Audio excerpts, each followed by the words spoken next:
Hi everyone, my name is Dr. Hariharan. I am working as assistant professor in a medical college in Coimbatore in Department of Biochemistry. Today we are going to talk about nutrition. This session has been divided into two videos. So this is part one of nutrition.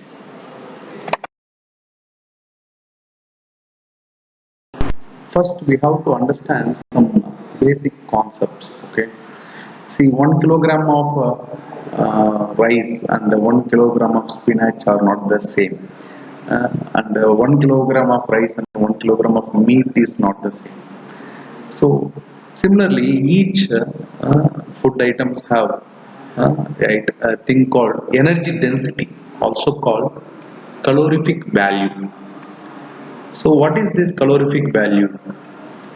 It is the energy content of foodstuffs that is measured as calories. Everybody knows about how much calorie this Coke contains. One packet of chips contains how many calories. So today is a fashionable term. So we have to know what you mean by a calorie. 1 calorie is the heat required to rise the temperature of 1 gram of water through 1 degree centigrade. That means if you have 100 ml of water, it is 37 degrees centigrade. You have to increase it to 38 degrees centigrade. That means you need 100 calories. This is the energy. This is called what is a calorie. So it is a very small unit. So in practice, we don't use calories at all. We use kilocalories. And 1000 calorie is equal to 1 kilocalories. And usually we mention it as Kc or KCAL or a capital letter C. The energy contained in the food can be measured by burning it in the bomb calorimeter. For example, you have a chocolate, for example, dairy milk chocolate. So if you see the wrapper, it will be shown as how much energy it has, how many calories it has. How do they do that? They take a piece of dairy milk, for example, a gram of dairy milk chocolate, and they put it into a bomb calorimeter. It will completely burn that foodstuff, and how much energy is liberated, that is calculated, and that is how they calculate the calorific value of the foodstuffs by using bomb calorimeter. Definition is respiratory quotient. See, we inhale oxygen and exhale carbon dioxide. For what purpose we are inhaling and exhaling gases? Only for breaking up of the foodstuffs. In our mitochondria, during electron transport chain, hydrogen is removed from all the foodstuffs in glycolysis, TCA cycle, all these things. The hydrogen atoms are removed, and here these hydrogen atoms will attach with oxygen to form water in a stepwise manner in an electron transport chain. So that is the purpose of having this oxygen. Why we exhale oxygen? Exhale carbon dioxide. It is because the carbon skeleton from the foodstuffs will be excreted as carbon dioxide. So how much oxygen is needed for a particular substance and how much carbon dioxide is released for a particular foodstuff is given by respiratory quotient. So it is defined as the ratio of carbon dioxide produced in liters per kilogram to oxygen consumed, ratio of carbon dioxide liberated for oxygen consumed. So carbohydrate, you see the top right corner, the respiratory quotient is equal to 1. That means completely it burns. The amount of oxygen consumed is equal to the amount of carbon dioxide produced. Proteins, the respiratory quotient is 0.8. And the fat, the respiratory quotient is 0.7. That means it consumes a lot of oxygen but gives some less amount of carbon dioxide.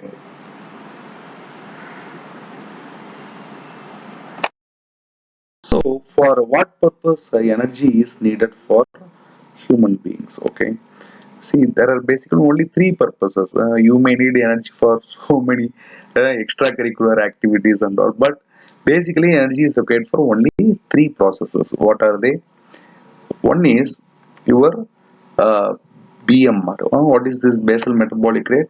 That is the energy required to breathe, for circulatory system, and for working of the brain at complete rest. So that is called BMR.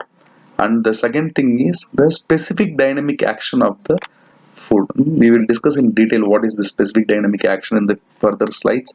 Number 3 is physical activity. See, physical activity is the least amount of energy required here. BMR is the maximum amount of energy required for a person in a given day. So now we will talk about basal metabolic rate, BMR. So what is this BMR? It is the energy required by an awakened individual during physical, emotional and digestive rest. And that is in complete rest. That means not sleeping, okay? It should be, even emotional rest should be there and digestive rest should be there. Immediately after eating is not rest. Your digestive system should also take rest. Physical rest is also there. So it is the minimum amount of energy required to perform our vital functions. What are the vital functions? Your heart is beating, brain is thinking, your circulatory system, excretory system, renal system, all these things we need energy. So what is the energy required for that purposes other than the physical activity, such as circulation, respiration and working of heart, etc. So what is the normal value in men? It is around 34 to 37 kilocal per meter square per hour. So it is based on the size of a person per meter square. So you simply you take it as a person needs 24 calories per kilogram of body weight. For example, a person is a 10 kilogram means he needs 240 calories of energy as BMR per day. Like that you remember. So whenever anyone asks you a question, what is a normal BMR? 24 kilogram per kilogram body weight, sir, per day. Like that you have to answer. Women, it is slightly less, 30 to 35 kilocals. There is a between difference between a basal metabolic rate and the resting metabolic rate. It's a favorite Viva question. The thing is, except it is 3% higher than BMR. It is the energy required to maintain the vital functions of the body. I think the emotional rest factor that won't be here. So this is a basal metabolic rate. So now we will. So how do you measure a person's basal metabolic rate? There are two methods. One is a direct method by heat evolved and the indirect method by volume of oxygen consumed and carbon dioxide evolved. So the first method, what we have to do is subject should be at a complete rest. So what is BMR? Energy required during the time of complete emotional, physical and digestive rest. So we should be in a post-absorptive state, complete physical and mental rest should be there. And there is an apparatus called Benedict's and Roth apparatus or Douglas bag method. Here, what is the procedure for Benedict Roth method? Just ask him to sit down and breathe oxygen for 6 minutes and measure how much liter of oxygen is consumed. So what is the calorific value, energy density of oxygen is for 1 liter, there is 4.825 calories energy is produced from 1 liter of oxygen. For example, in the 6 minutes he has consumed 2 liters of oxygen. That means around 9.6 calories is produced. So the heat produced in 6 minutes is equal to 4.825 times the number of liters of oxygen consumed into body surface area. Okay, so 4.85 into body surface area. So heat produced in 1 hour is into 10. For 6 minutes, if it is 4.825 A, for 1 hour it is 48.25 A. Okay, so what is the unit? Is calories per square meter per hour. So how do you calculate the body surface area? Body surface area, it's simple formula. Area is equal to height power 0.025 into weight power 0.425 into 71.84. Okay, So height should be in centimeter and weight should be in kilograms. This is how you can measure the BMR. Now we will discuss about the factors that affect the BMR. So in old age, the BMR is lower. Why? Because their muscle mass is almost 50% of their adult age. So in old age, their they have less amount of energy needed to maintain the basal metabolic rate because their physics size itself is reduced. During growth, BMR is very high up to the age of 5 years. Hmm. You know, a child at the time of birth to at the age of 1 year, it triples its weight and almost doubles its height.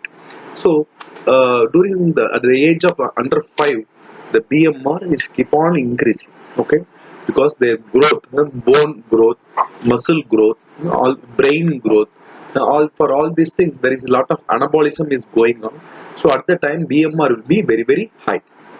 Males have a higher value because obviously muscle mass is more. Even the muscles are not doing any work, they have to be alive, right? So blood is needed, so circulatory system will have to overwork, respiratory system has to overwork. So for that only males are having high BMR than women. Temperature. We usually think heat increases the BMR. It is opposite. So when you are in a hill station, what happens? The outer temperature is reduced. So your body has to cope up with that lower temperature. So what happens? Your basal metabolic rate has to be increased. Then only your see. If I think like this, in UT you need a campfire. In Chennai, do you need a campfire? So in a colder climate, your body internal temperature should be increased. So for that BMR increases. Exercise. Obviously, athletes have a very high BMR because of their muscle mass. So exercising person have more BMR than normal people. Fever, there will be 12% increase during the fever. Obviously, to increase our body temperature, see any pathological organisms, pathogen enters inside our body raises the body temperature, our body increases our thermostat. Why? We can withstand that increase in temperature, but the bacteria will die. That is the reason. So to increase the temperature, we have to burn lot of foodstuffs, and we have to increase the heat of the body. So during that time, our basal metabolic rate will also increase. Thyroid hormone. Thyroid hormones. What is thyroid hormone? Thyroid hormone is the hormone which is needed for thermogenesis, heat production. Okay. So when hyperthyroidism, what happens in hyperthyroidism? Body temperature increases. The person will become very lean. So the BMR increases to increase the temperature. So what is this specific dynamic action? Okay. It is represented as the thermogenic effect of food. See, you are going to a hotel, you are eating a lot of food, and after that time, what happens? You will feel somebody will start sweating by eating those foods. It is called the thermogenic effect of food. So the heat produced after the intake of food, which is due to the energy expenditure for digestion and the absorption of food, it's also called diet-induced thermogenesis. See, it's simple. See, you are having a car and you are driving into your college and coming back. So it takes some 2 liters of petrol. But from your home, you have to travel to the petrol bunk. So where will you account that petrol expenditure? That is the specific dynamic action. See, if you are taking food, there is energy needed for digestion and absorption of the food. Okay, that is the specific dynamic action. So it can be considered as activation energy. See, in the enzymes chapter, if you remember, enzymes cannot act on it. I mean, the reaction cannot occur on its own. For the reaction to occur, the activation energy to be supplied. So it has to cross the activation energy barrier. So enzymes reduce that activation energy barrier, so the reaction will proceed smoothly and very fastly. Similarly, this SDA can be considered as an activation energy for chemical reactions. So this varies for different foodstuffs. We will see it in the next slide. So SDA for carbohydrate is around 5%. and for proteins is 30%, and for fat is around 15%. For example, if a person takes 250 grams of carbohydrates, for example, two meals. Morning, if you take some 3 or 4 idlis, lunch you can have 1 cup of rice and vegetables. It comes around 250 grams. How much is the SDA? The actual calories will be 1 gram of carbohydrate will give around 4 calories. So 250 grams of carbohydrate will give around 1000 calories. This is theoretical estimation. But in reality, what happens?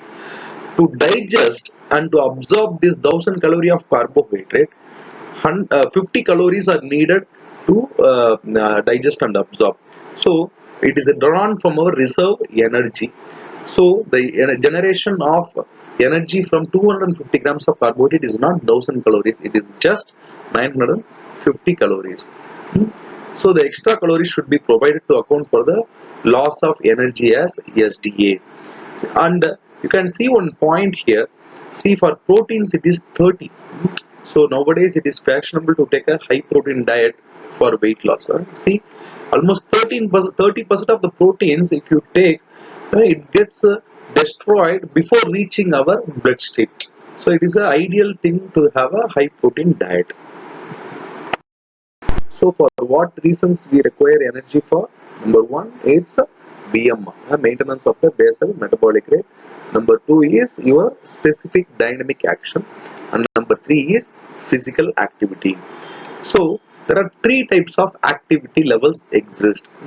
So teachers, we are moderate or mild or heavy workers. We are mild, sedentary workers. What about students? Students, sedentary, moderate or heavy? You are not heavy, okay. You are not doing any activity, just reading, coming to the college, that's all. So you are moderate. All others are coming under heavy working.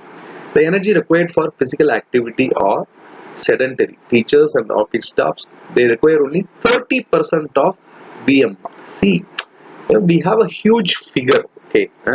50 kilos, 60 kilos, 70 kilos. So to maintain our life, we need a lot of energy. But for physical activity, we require very less energy compared to that of continuing your life. Okay, for maintaining life, we need a lot of energy. For activity, we need only little amount of energy. Okay, moderate. Students, farm workers, they need 40% of their BMR. Heavy workers like road layers, bricklayers, construction workers, factory workers, they need 50% of their BMR.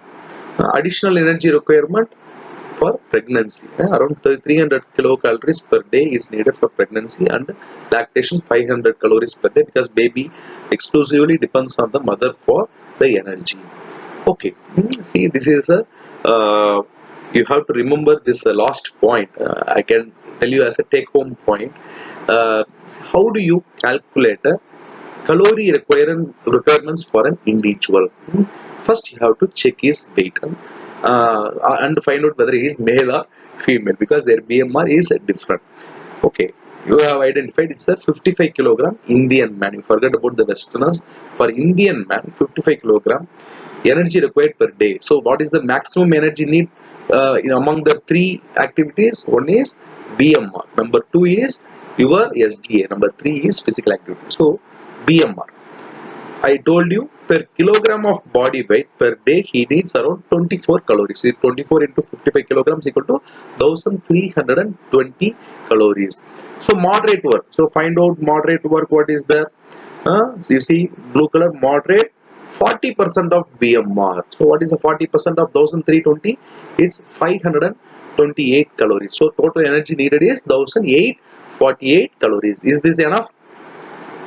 I don't think so. You are missing something. What is that? The energy required to digest this amount of foodstuffs. So that is called specific dynamic action. So specific dynamic action of 1848 calories for a mixed diet. Take a mixed diet, 10%. So 184 calories. So now the total calories comes around 1848 plus 184 equal to 2032 calories per day. So this is how you are going to calculate calorie need for a person. Sir, I am 50-year-old male. What is my calorie requirement? No, it does not work like that. Based upon his weight. Only according to his weight and his activity status we have to calculate the total energy need.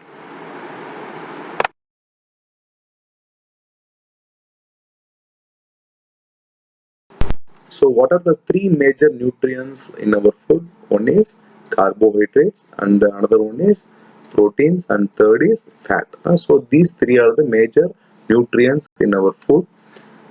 So we Indians we take plenty of carbohydrates. So Westerners they take around 60 to 65% of total calories as carbohydrates. But Indians we used to take more than 70-80% of food is carbohydrates. They are the major energy providers from our food. So, what is the source of these carbohydrates? The grains, these pulses, and your fruits, and tuberous vegetable like potato. These are the major suppliers of carbohydrates. The other vegetables they have very less carbohydrate only, and eggs, non-veg general they contain little or zero carbs at all. So, why do we cook these carbohydrates so that they will become more digestible? But when we take excess of carbohydrate, what happens? It will convert into fat and we will become obese. Many people are telling that I am not eating any fatty food, but I am gaining weight because they take excess of carbohydrates more than what they spend. They are taking more. Input is high and output is very less. Okay, so and another important carbohydrate is cane sugar. See, even today's tomato ketchup contains a lot of sugar. So there is no food product without sugar in our country. Almost all food products contain these packed food products contain sugar for the taste. This is a sucrose. It can increase the blood levels of LDL cholesterol, and it can increase the triglyceride levels, and can increase the sugar level in the diabetics immediately. And we know we will have dental caries. Many children are having dental caries because they are eating sugary chocolates. Dietary carbs, see, because of that only WHO has said for children they should not use colas and they have to reduce the consumption of sugar. Dietary carbohydrates are classified into two types. One is available carbohydrate, which can be digested and absorbed, and second is a non-available carbohydrate. See, this carbohydrate cannot be digested by our intestinal system, so it's called a non-available. It is not available to the blood. Okay, so it is called a non-available carbohydrate. Usually, it is nothing but our dietary fiber. So we will discuss about dietary fiber now. Nowadays, a lot of interest are there for the dietary fiber. Everyone says take a lot of vegetables, fruits, and all, and they say this unpolished rice, unpolished wheat you have to take so that your the fiber content will be very more. Fiber is very healthy for our health, and it can reduce weight, cholesterol, etc. So we will see what is this dietary fiber. In the last slide, I have told you that the unavailable carbohydrate or the indigestible carbohydrate is called dietary fiber. Why they are indigestible? Because we don't have this cellobiase enzyme, so some of these carbohydrates cannot be digested. So what happens if they are not digested? See, something is in our intestine. It cannot be digested. It is there sitting there. So what it will do? It will start absorbing lot of water. Okay, so it will increase the size of the feces. So water quantity of the feces. So it can prevent constipation. And what happens? See this bile acids. Where is the what is the source of bile acids? It is produced in the liver. It is in the bile. So bile acids and bile salts are produced from cholesterol. So what happens? These bile salts and bile acids they come to the gallbladder and they will be present in the bile. It will be emptied into the small intestine, and this some of the bile salts and bile pigments they will go for enterohepatic circulation. But a lot of fiber, and what they will do, they will sequester these bile acids and salts, and it will prevent the recirculation. So the blood level of cholesterol can be lowered. And so what happens? And it improves the glucose tolerance. Why? Because when you eat a lot of fiber, your stomach will be full, so you will be taking less amount of carbohydrates. So carbohydrates becomes glucose. So the glucose tolerance for diabetics, they can take lot of fibers because they are non-digestible and non-absorbable, so it won't elevate the blood sugar level. And it provides fullness. So when we take a lot of vegetables, our stomach will become full, and we can vegetables have very less calories. So taking a fiber rich diet is very good for weight loss. So what is the daily requirement for normal adult? 30 gram of fiber per day is recommended. Vegetables, green leafy vegetables have plenty of fiber, and the rice polishing, the alluron layer of the grains, they will contain this fiber. And what are the four types of fiber? They are cellulose, hemicellulose, lignin, and pectin. So they will do all these functions. Next, we will come to the nutritional importance of the lipids. Okay, fats provide a concentrated source of energy. As I told you in the first slide itself, energy density. 1 kilogram of rice and 1 kilogram of meat is not the same. For example, 1 kilogram of rice contain 1000 grams of carbohydrate, around 4000 calories. But 1 kilogram of oil, for example, olive oil or sunflower oil or butter or ghee, they contain 1000 grams of fat. 1 gram of fat gives 9 calories. So 9000 calories it will give. So our quantity is same, but the energy density is different. So we need fat for survival. Yes, because see, the cholesterol in all the cholesterol is a required product, because we are having around 37 trillion human cells in our body. Okay, all these cells have cell membrane. The cell membrane is made up of cholesterol and phospholipid. So liver produces every day 2000 milligram of cholesterol, even if you take cholesterol or not. So cholesterol is very important for our body. And the storage of energy, see, we can store only 300 gram of glycogen from glucose. That means around 1200 calories. So you can go one day without food. Okay, for example, in corona period like corona lockdown, some people are walking 10 days to reach their home without any food and all. So what happens? Their body fat. So 1 kilogram of fat will give 9000 kilocalories. So almost 4 days he can survive using 1 kilogram of his body fat. So fat is a concentrated source of energy. So it is required for everyday's need. And we have to take these fat soluble vitamins. These fat soluble vitamins will be absorbed only along with the fat. So you have to take little bit of fat every day. And taste, you see, you are eating naan and butter naan, which is tastier. Butter naan is obviously tastier, so this fat will increase the palatability and taste of the food. And many essential fatty acids are uh, required for the cell membranes. And there are two types of fat. One is a visible fat. What is the visible fat? The ghee, which you are pouring over the roti or your rasam rice, that is a visible fat. And cheese is a visible fat. Butter and oils, everything. So RDA is around 10% of the total calories. See, carbohydrate 60 to 65% of the total calories. Fat is around 10% of the total calories. It will be coming around 20 grams per day. So invisible fat is present in foodstuff. Example, fat in fish, meat, and cereals. Most of the cereals, when you see, how do you get oils? When you crush the seeds, you will get oil. So all the grains and pulses, they have little bit of oil. They are called invisible fat. For example, your almond, your pista, and groundnut, all these things contain fat. And fish and meat, they also contain fat, but it is not visible to our eyes. They are called invisible fats. So cholesterol. See, cholesterol rich foods like egg yolk. One egg yolk may contain around 250 milligram of cholesterol. And internal organs like liver, brain, kidney. Some of you like this internal organ very much. They should be consumed in limited amounts, since cholesterol is considered as atherogenic. Saturated fats like ghee, butter increases cholesterol, while the polyunsaturated fatty acids like vegetable oils and fish oils reduces it. Okay, and polyunsaturated fatty acids are essential fatty acids. They are the precursors of prostaglandins and leukotrienes. Okay, these are eicosanoids, and PUFOs are also needed for esterification and excretion of cholesterol. So polyunsaturated fatty acids are anti-atherogenic.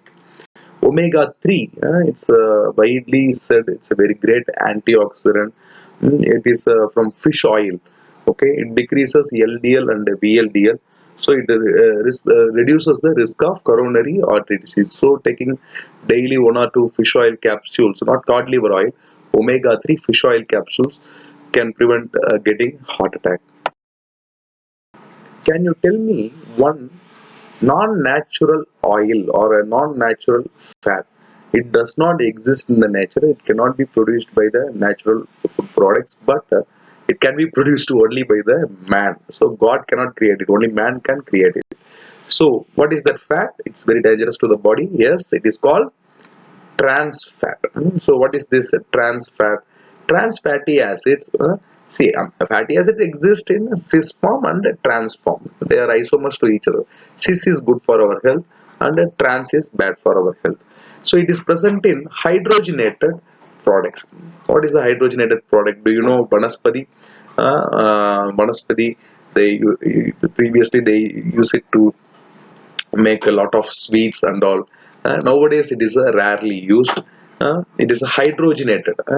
Just insert a hydrogen atom, so it becomes a trans fatty acid, and it solidifies. The oil becomes vegetable oil becomes solidified. Looks like butter, but it is not butter. So vanaspati is dangerous for the health because it is a man-made trans fatty acid. So it can increase the taste, and it increases the shelf life of the preserved food. So most of the fast food contain trans fat. So you like this French fries so much. What do they do in the French fries?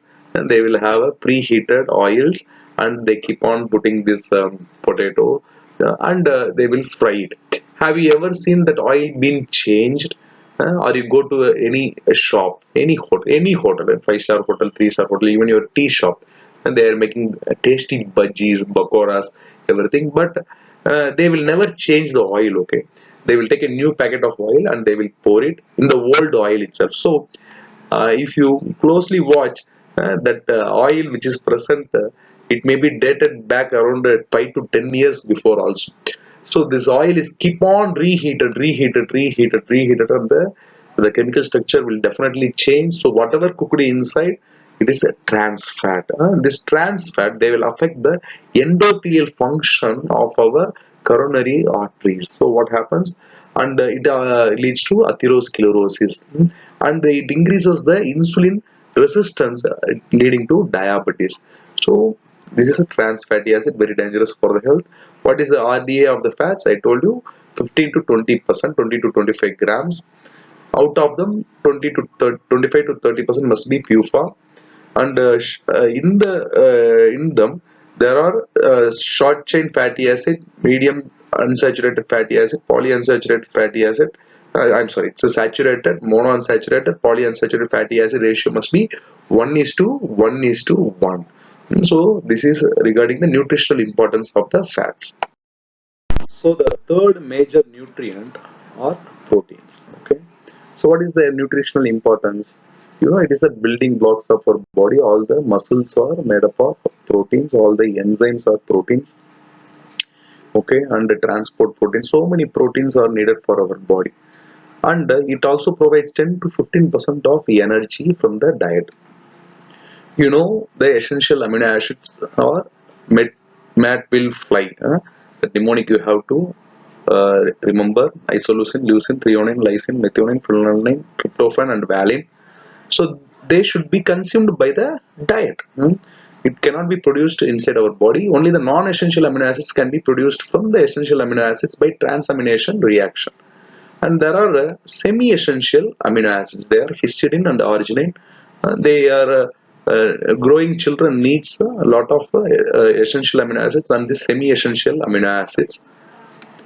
And what is the level of protein intake? It should be around 0.75 to 0.8 gram per kilogram. For example, for a 50 kilogram man, almost 40 grams of proteins he needs every day. So we will come to the nitrogen balance. So what is the source of nitrogen in our body? It's proteins. Okay, a normal healthy adult is said to be in a normal nitrogen balance. That means the intake of nitrogen is equal to the daily loss through urine and feces. Okay, when excretion is more, he will be in a negative nitrogen balance. When intake exceeds excretion, it is called positive nitrogen balance. So if you do exercise, what happens? Your muscle will be building up. It is a positive nitrogen balance. And when you are having fever or proteinuria, you will lose a lots of protein. It is called a negative nitrogen balance. So what are the factors that affects the nitrogen balance? Growth. See, when the children are growing, they will accumulate lot of proteins. So it's a positive nitrogen balance. And during growth itself, they will be having lot of insulin like growth factors, insulin and androgens. See, during the adolescent period, there will be an increase in testosterone levels. At the time, their muscle will build up. So at the time, they will have a positive nitrogen balance. Pregnancy, obviously, the child will take a lot of nitrogen. So the lady will be in a positive nitrogen balance. And convalescence, that is recovery from a illness. And the patient has been admitted in the hospital. He loses a lot of proteins.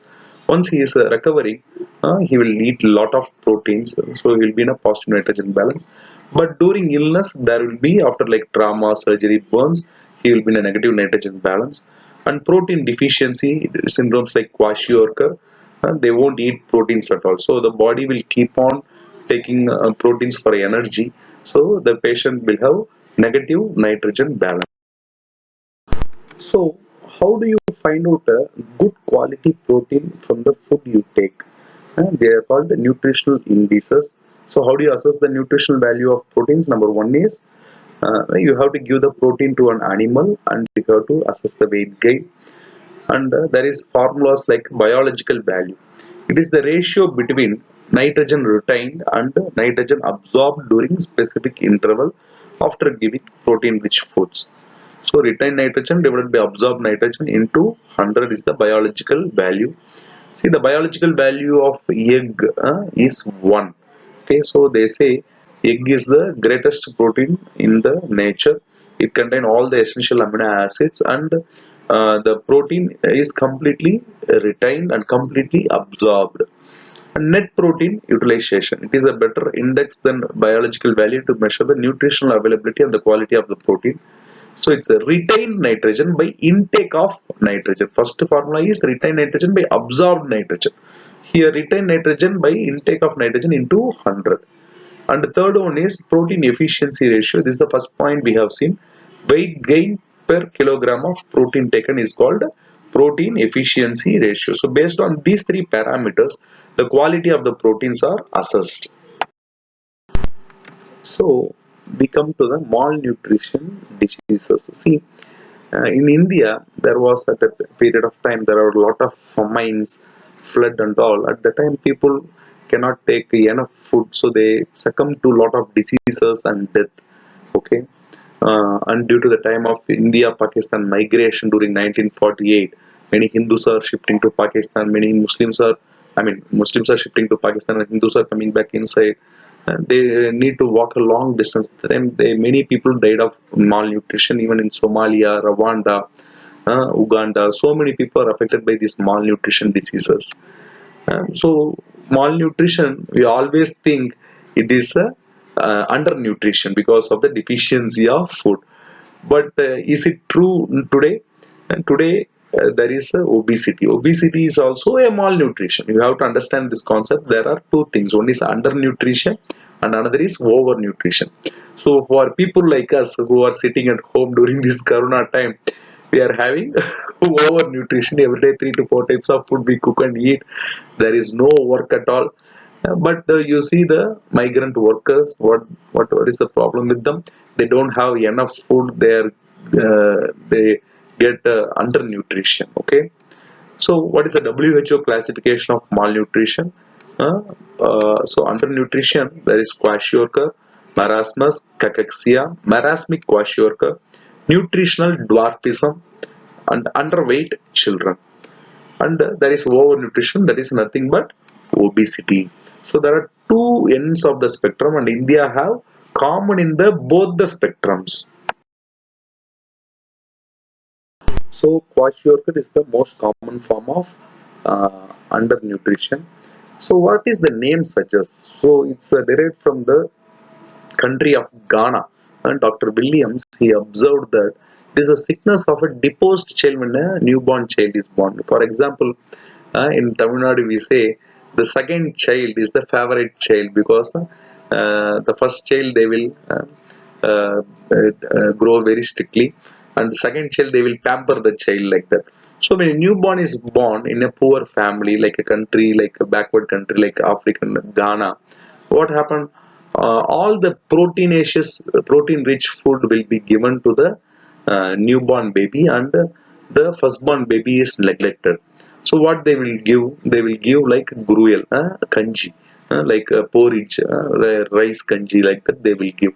It contains only carbohydrate. It's deficient in proteins, so they will have protein deficiency diseases. Even now in Philippines, some 2 to 3 years back, there was a huge advertisement campaign for this lactogen type of packed milk powder for children, in a growth formula. What they said, they told it is better than your mother's breast milk. So they started buying this for the younger children. So the older children they got this kwashiorkor and all. So the people in so this is the total explanation for kwashiorkor. So what are the causes of this problem? As I told you, early weaning. Yeah, this is another one. Early weaning is nowadays what happens in the Indian government, Indian Association of Pediatrics, it says 6 months exclusive breastfeeding. That is, not even water should be given to the children. Only breast milk should be given to the children. But many parents, what they will do within 2 to 3 months, they will start some rice or some fruits, everything. So this is called weaning period, changing to the new food. So if early weaning is done, if they start giving other foods before 6 months years old, what happens? They will have early weaning and they will have protein deficiency. What is antibody? Antibody is nothing but immunoglobulin. Immunoglobulin is nothing but a globulin. What is a globulin? Globulin is a protein. So your immune system is requires lot of proteins. But what happens? The patient will have protein deficiency. He will have lot of infections. Because of this infection, he will lose proteins, and the kwashiorkor will get exaggerated. And what are the symptoms of this kwashiorkor? Protein deficiency will lead to edema, and stunted growth will be there. Edema, why edema is there? Because albumin is a osmotic protein. When albumin is deficient, the water will be in the interstitial space. It cannot come into the extracellular fluid. So interstitial space, water will be accumulated, leading to edema. Diarrhea, because the baby will have poor immunity. Discoloration of the hair. For hair, protein is needed. They will have a flat type of hair. Sometimes they will get good quality proteins. Some days they won't get protein. So what happens? The hair will become white black. It's like a flag, like a pattern of hair they will get. And skin discoloration will be there because tyrosinase is a protein, and tyrosinase produces melanin, so they will have melanin deficiency also. Anemia, see, retinol binding protein, this transferrin, I'm sorry, not retinol binding protein, transferrin, ceruloplasmin, and your apoferritin, ferritin, all are proteins.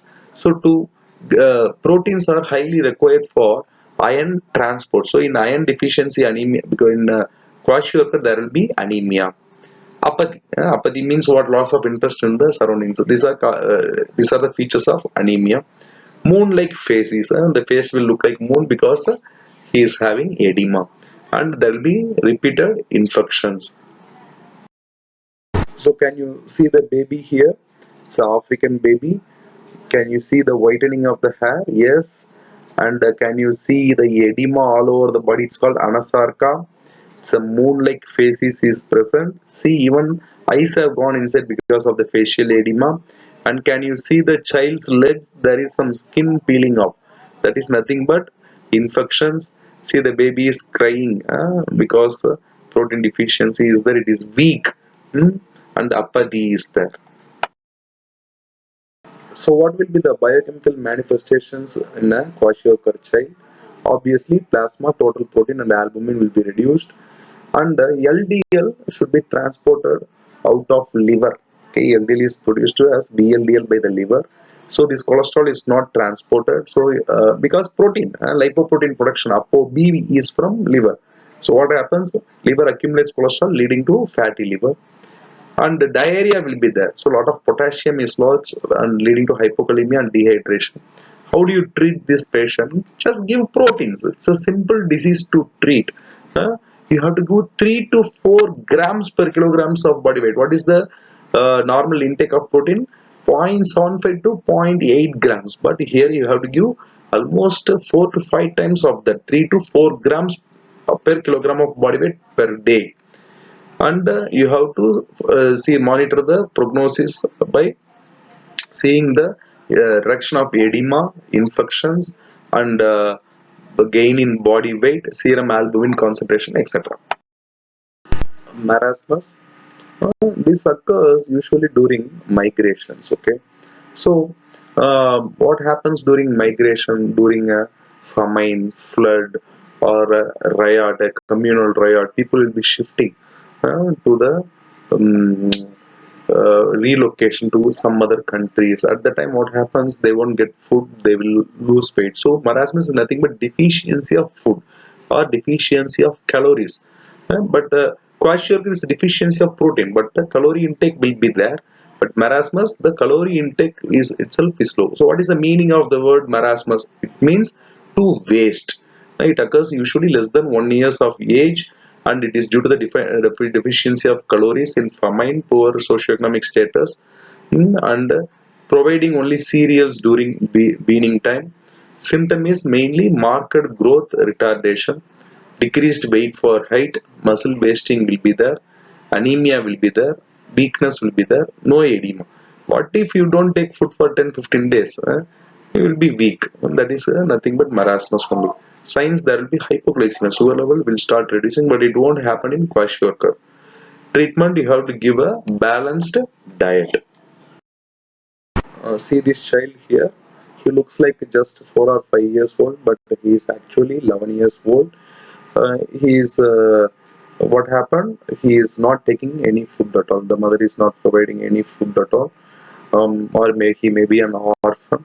And see, it's a skin on bones appearance. He is having skin on bones appearance, very lean, muscle wasting. There is no muscle at all in his body, and you can see the baby. He is weak. His height is very less. He has stunted growth, and gross emaciation is there, but no edema. So this is the marasmus. It is different from kwashiorkor. This is previously some 5 years before. This is a very common question in exams. What is the difference between a kwashiorkor and a marasmus? Age usually 1 to 5 years. Here it is less than 1 year. Deficiency of protein, deficiency of calories. Cause is usually starchy diet after weaning. Here early weaning and repeated infections. Growth retardation marked and present. Attitude lethargic, apathy. Marasmus, it is irritable. If you are hungry, you are irritable only. Appearance plump. Skin and bones appearance, dehydration. He will have anorexia, loss of appetite will be there. Here appetite will be more. Skin will have crazy pavement dermatitis. There will be peeling, cracking, degradation due to the deficiency of proteins. Here marasmus skin is just dry and atrophic. Hair, it's a soft, sparse, and here there won't be any change here. Other features, they will have angular stomatitis, chiliosis, inflammation of the tongue. Here there will be muscle wasting and other nutritional deficiencies. See, marasmus loss of less calories, so they won't have. They will have iron deficiency, anemia, protein deficiency, calcium deficiency, vitamin deficiency, mineral deficiency, other nutritional deficiency, because they are not at all giving food to that baby. Serum albumin here decrease. Here it will be usually normal.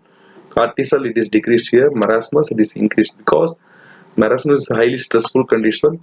Cortisol will be increased to maintain the normal blood glucose level. See, cortisol is a hyperglycemic hormone. Here there will be hypoglycemia. So cortisol level will be increased in these marasmic patients.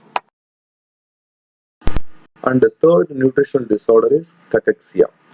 So, undernourishment in some chronic diseases is called cachexia. You know, this cancer patient, they will lose a lot of weight. TB patient, AIDS patient, they will lose weight. That is called cachexia.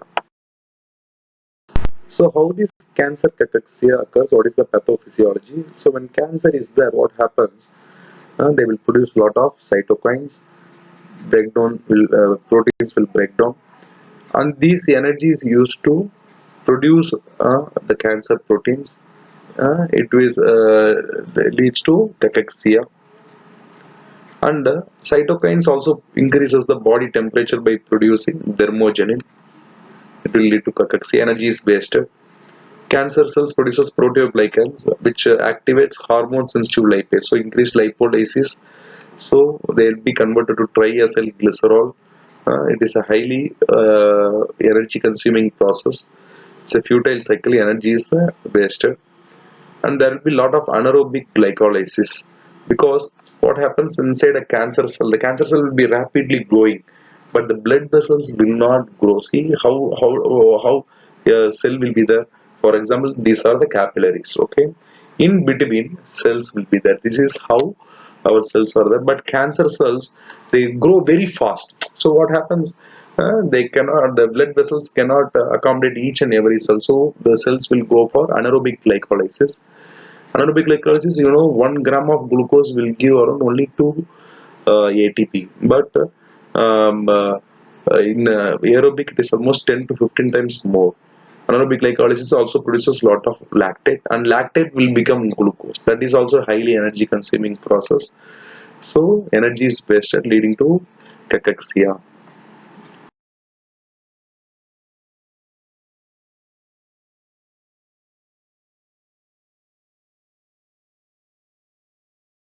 Next in WHO classification is marasmic kwashiorkor. They have both calorie deficiency, but protein deficiency is marked. So they have both marasmus as well as kwashiorkor.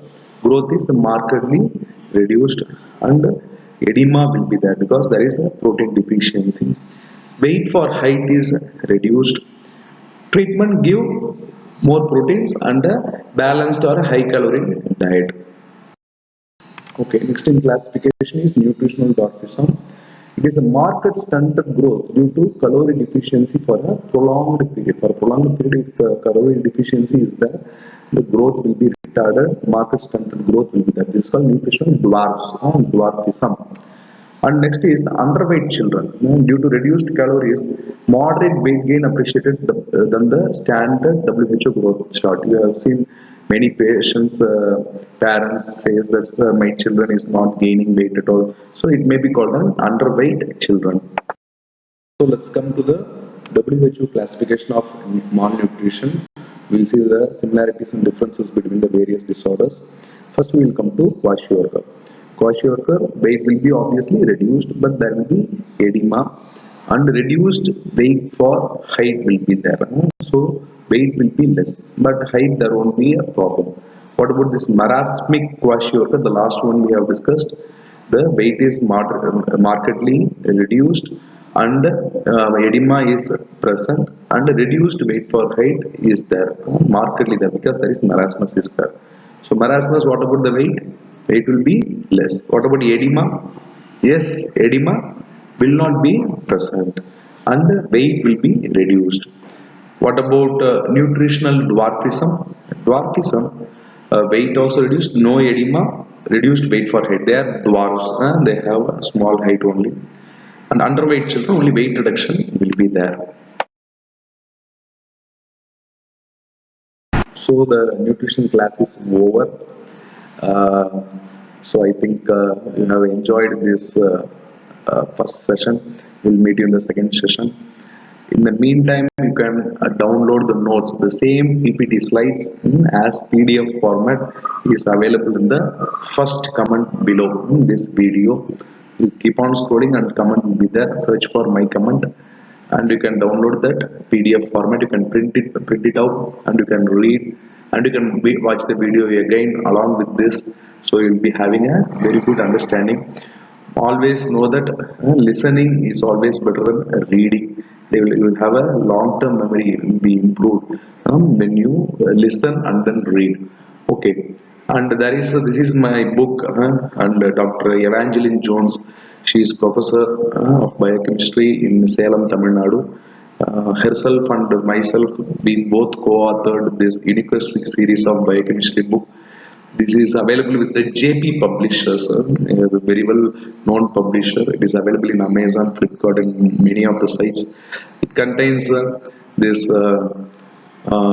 last 10 years solved question papers of MBBS biochemistry exams. So it will be very useful for exam preparation, and anytime it is useful. For first year itself it will be useful. Okay, we will meet you in the next video, Nutrition 2. Thank you.